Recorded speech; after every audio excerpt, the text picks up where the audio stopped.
Hi, and welcome to VIBEZ Daily. This is a daily devotional curated by VIBEZ Church to help you practice the way of Jesus and be all that God has called you to be. You have joined us for our year-long series titled Devoted. Acts 2:42 tells us that the followers of Jesus were devoted to the apostles' teaching, to fellowship, to breaking of bread, and to prayer. This podcast was created to provide context and commentary for what you read each day. Just before our friends begin discussing today's reading, we want to invite you not only for fellowship, but for prayer as well. We have created the Vibe Daily Chat Group to offer you fellowship and a community where you can state your observations, ask questions about the reading or the podcast. You can join us by downloading the VIBEZ Church app in your favorite app store. Click Join the Conversation and join us today. And finally, we hope that you can join us for prayer. Prayer happens Monday through Friday, and more information on that can be found on the VIBEZ Church app under prayer. Now, let's begin our conversation on today's reading.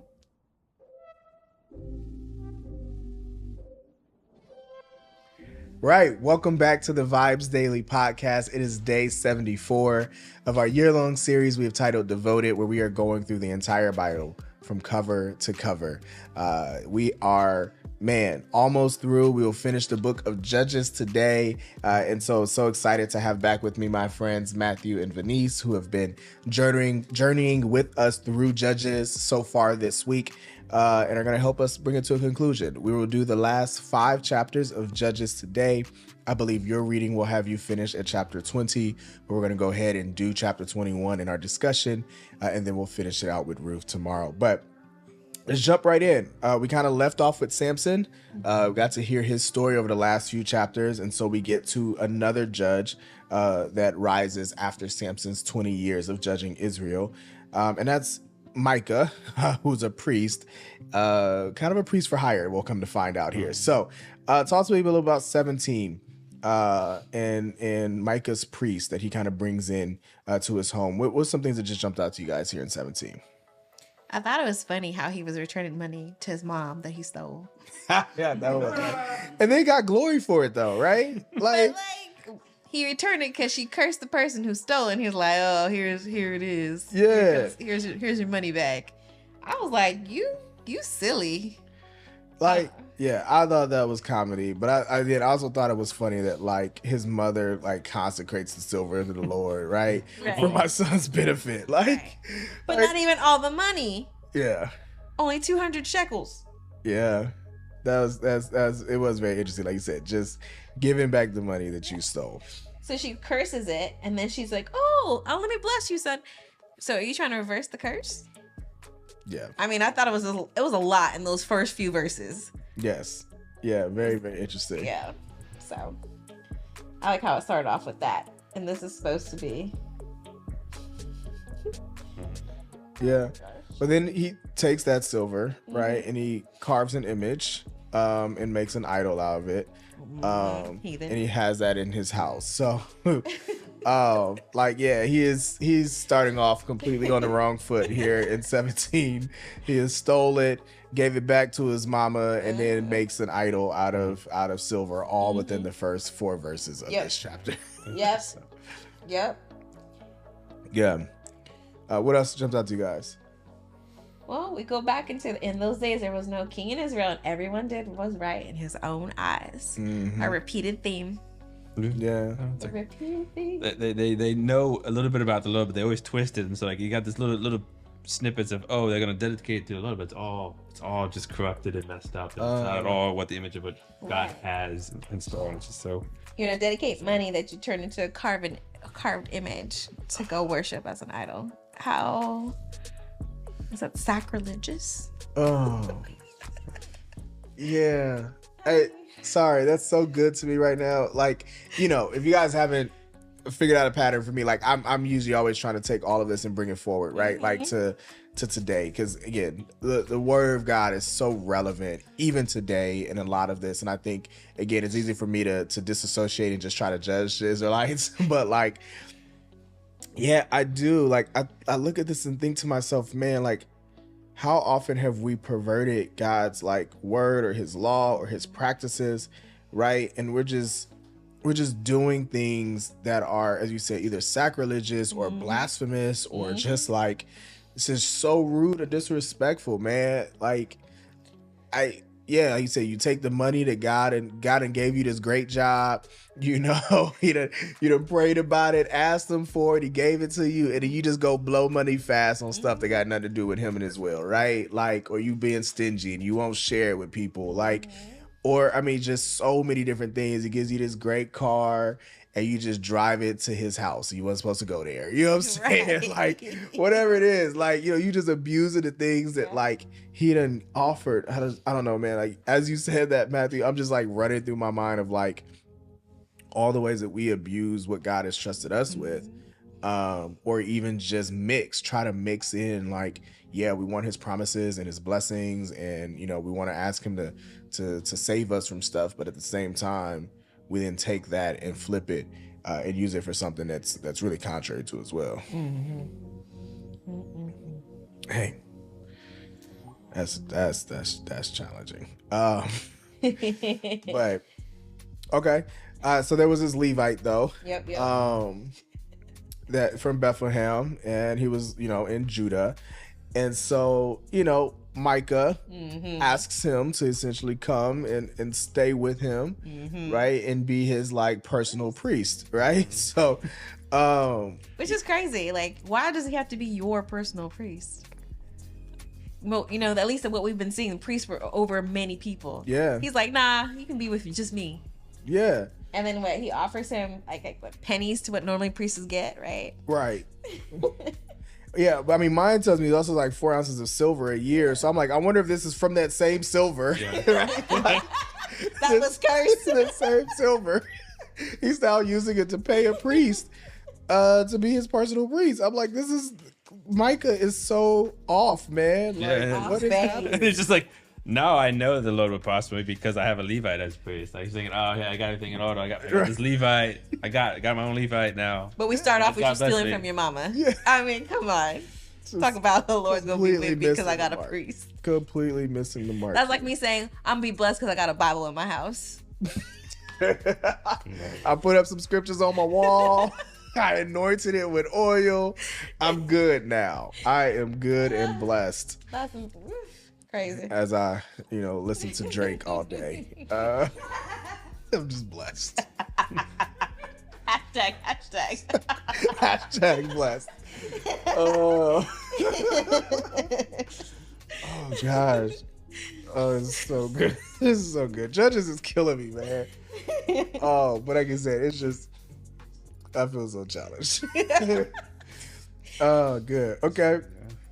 Well, what's interesting is, though, it causes some issues, right, as you go into chapter 18, because, yeah, you think he's good. He thinks he has this Levite with him. But this tribe of Dan, ultimately is going to kind of have to come to Micah's home for something later.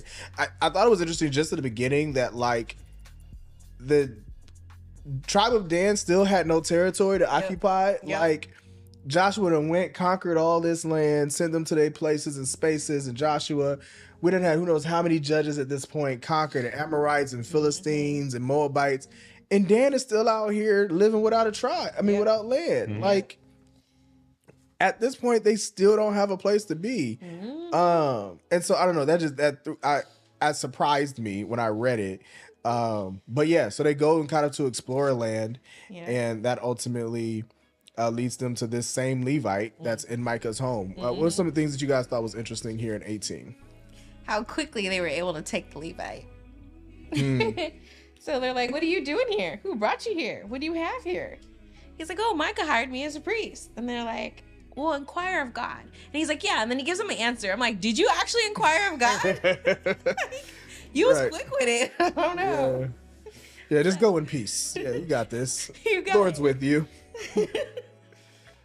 Like a fake blessing. I don't know. It was off base. Because then I said, did he inquire of God? That was my question. Because it was really quick. Yeah. Normally they have like a day or two. You know, you have a communion and something. So I'm like, either you was really bold in your thought, or you really thought that you just had that connection. Yeah. Which is all funny from how all this stirs up. Good. Good. Anything else in 18? You gotta take it here through the end. People down just kind of spying out the land again about where they want to where they want to settle and where they want to be. And they end up going back to Micah's house at some point in time, right? They take his images and his idols. Ephod. Yeah. And then the priest is like, "What are you doing?" And they're like, "Shh, be quiet." Yeah. They told him to put his hand over his mouth. Come with us. It's better for you to be a priest to us, basically, than over one household. Yeah. And then they basically convinced him. Yeah, he liked the idea of that. He liked the sound of that. Right. And then I thought it was funny because then, they turned and they departed. And then when they were a good way from the house of Micah, the men who were in the houses near Micah's house gathered together and overtook the children of Dan. And then they called out the children of Dan. And they said to Micah, "What ails you that you have gathered such a company?" And he said, "You've taken my gods, which I made, and the priests. Yeah. And you have gone away. Not more, what do you have? How can you say to me, what ails you? Like, you came and you took all my things." Yep. Yeah. So I thought that was funny. But he gave up because they were too strong. He's like, "Oh, Right. give it. Might makes right." I Right. guess. But I thought it was funny. Yeah.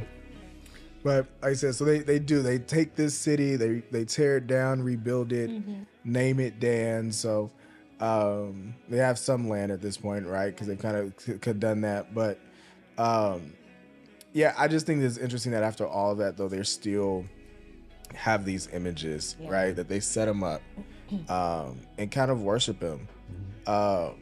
Like, why do they have Micah's images that he's made and his idols? Right. I out of all of this, you would have thought that they would have seen them and destroyed them. Like, "Oh, Micah, you tripping?" But they saw it and was like, "Oh, that's a good idea, Micah. Right. Like, let me take those and also, leverage them and to worship them myself." So yeah, I don't know. It really threw me off that they saw what Micah was doing as acceptable for whatever reason. But they also had the priest. Yes. You shouldn't have both at that point. Yes. So. Yeah, and I think that is one of what I think is probably one of the biggest temptations for the Israelites is they weren't satisfied with God. Like, he wasn't enough. Like, they wanted all the gods, right? Like, they wanted the best of everything that was out there to offer, right? So, like, we want God to protect us and bless us, like Yahweh to do that. But then, like, we also want what Baal has to offer us, and we want what Asheroth has to offer us, and we want, like, whatever. We just give us all of it. Whoever's going to benefit us and offer us something, like, let's take from them. And again, I think that's very much human nature. Like, God is not enough. Like, for many of us, we'll just be like, no, I don't just want what he has to offer. Right. I also want what the world has to offer. And so what's the best way that I can get the best of all of it? Like, what's the easiest way? How close can I get to leveraging what the world has to offer and what God has to offer? And how do I toe that line to the best? I wrote a note for myself. I said, what Michael stole in the beginning, the things that were stolen back from him, his mother's curse was fulfilled. So he stole from his mother and he got stuff stolen back from him. Yeah. It's full circle. Yeah. Yeah, that curse is definitely going to be fulfilled. We see that in scripture. Yeah. Okay. All right. We will end today 19, 20, and 21. Yeah, very challenging kind of couple passages here. Benjamin is wilding this tribe. And so, yeah, we're just going to take this head on here.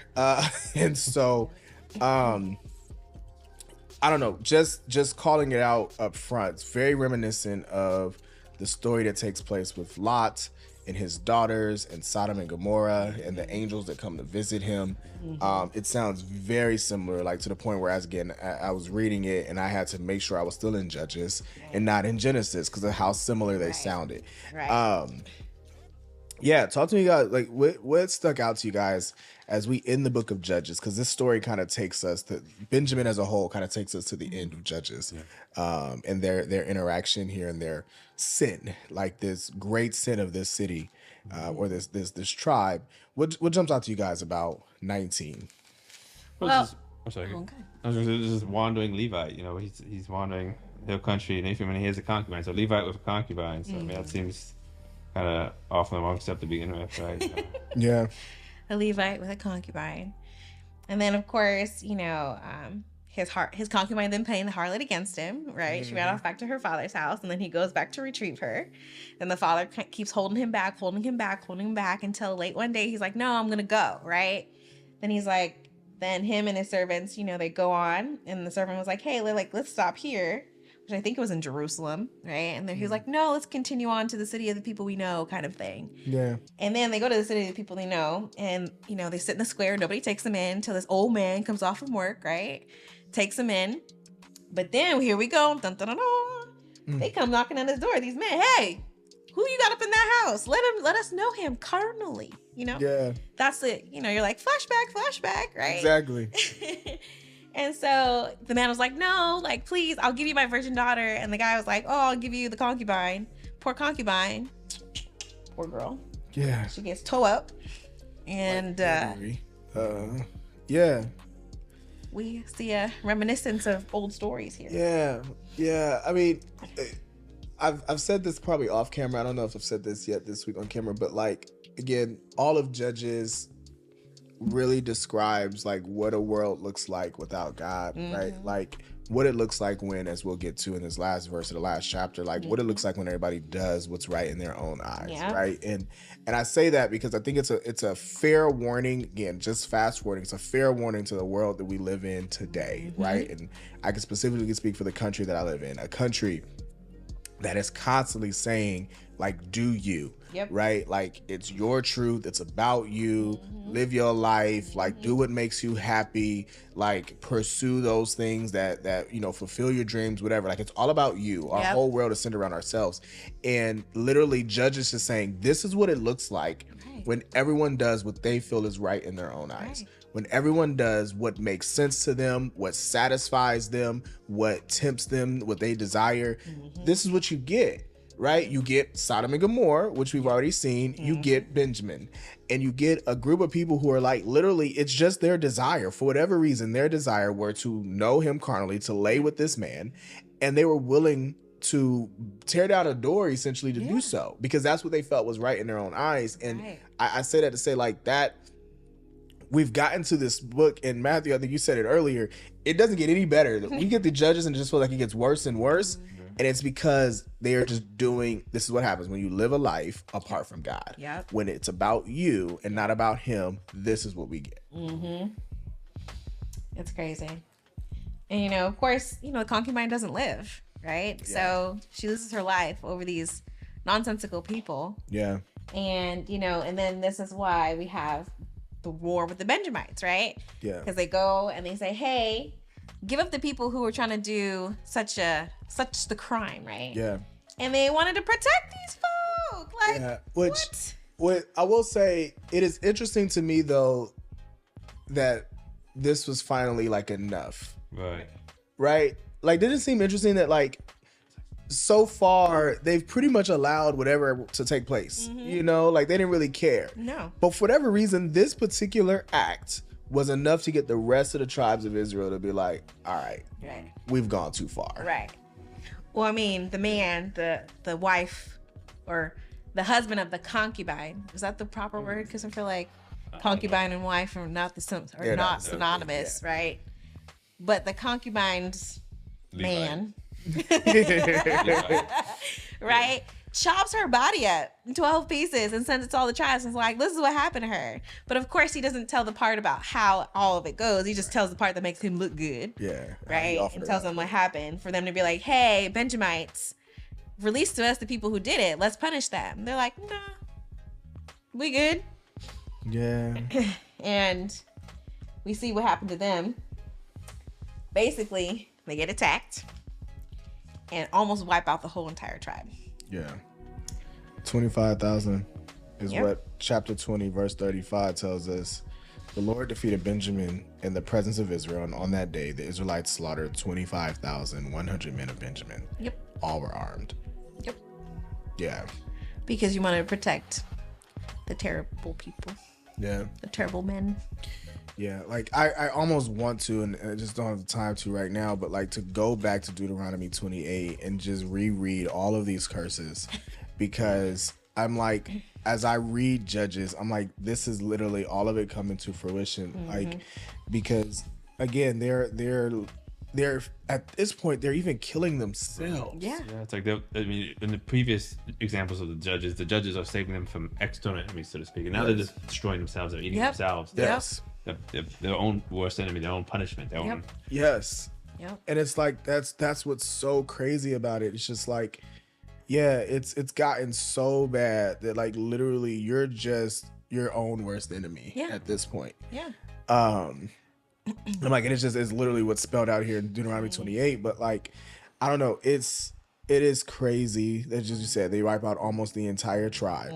To the point where they eventually regret it, right? Like we get to 21, they're like, oh, hold up, maybe we went too far. Right. Let's make sure they're still, part of our whole tribe. Inheritance. But they're like, we vow you're not gonna have our women. You got to find some other women to reap it, because there's only 600 men left after what you said, 25,100. 25,000. Yeah. So 600. That's a teardrop in the amount of what they had. Yeah. And so you see them trying to figure out ways to not break their vow, but find some women for these men, these remaining men. Yeah. Yeah. But I think like that is I can see that making so much sense, in the sense of like, we often will kind of like follow through emotionally, like, because again, this seemed like a very emotional response, like to how they kind of reacted to the Benjamites. They saw something that was a problem, they try to address the problem, and like after all of that, they sit down and look at the carnage and look at like what's left and go, okay, I done messed up, right? Now I got to figure out how to make it work. So like, yeah, I don't know, it does make sense that these are the consequences. This is the result. Like, to me, I feel like I'm just looking at someone standing on a battlefield and just like looking at all the carnage and going, oh, this all could have been avoided. Yeah.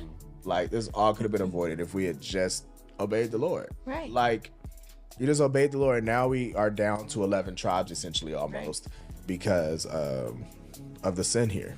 But it's crazy because it's like you held on to this sin. You held on to the few that could have saved the many. Isn't that crazy? It's just like the few that's like poisoned the pot.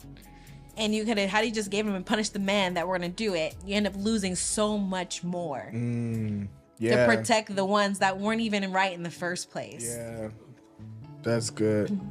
That's good. Yeah. Ultimately, I feel like they felt the consequences of their actions. It just wasn't favorable, obviously. Yeah. But I mean, I think you also just see for the people, the Israelites as a whole, because this actually I thought you were going when we first said it, but that was really good. Like the just what happens when you just don't snuff out sin early on, right? Because like I imagine we've watched the story to this point, we've read it.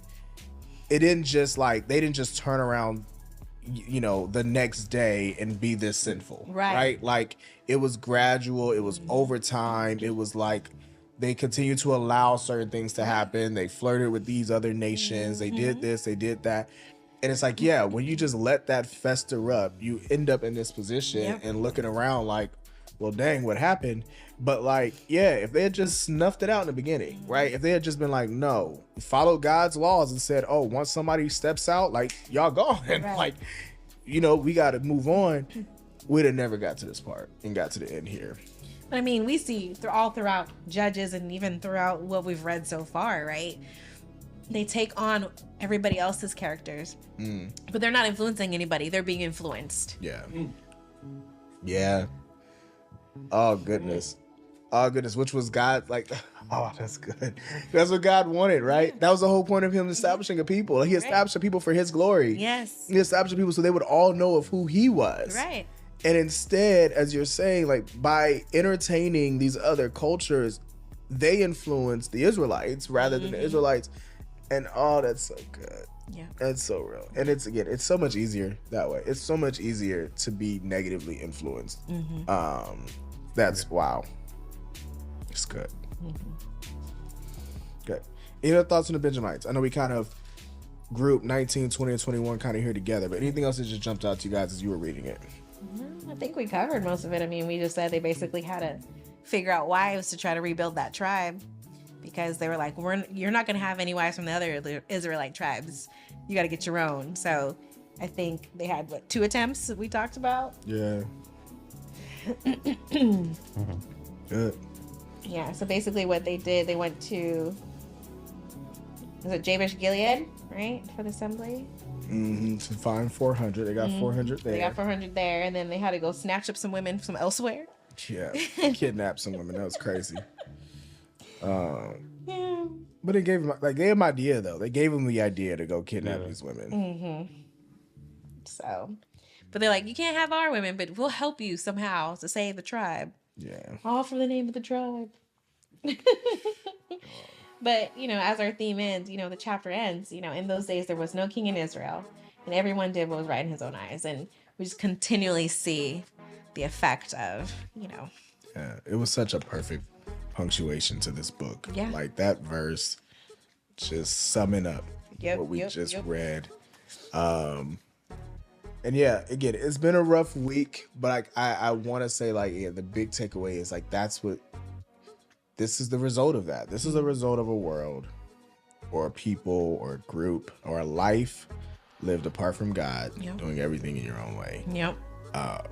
This is what it looks like. You end up with judges. And man, again, prior to reading it this time through, I don't know who said this, you guys off camera, I don't think I realized how bad it had gotten in Israel until I just read it this time, and I was just like, it's a lot. It's a lot. But again, hope it's a fair warning to us. Don't live your life without the Lord. Yeah. Yeah. Well, luckily for us, we get to end our week on a story of redemption. Hey. So tomorrow we will do the book of Ruth, and that will be a much lighter story for us than what's been going on here in Judges.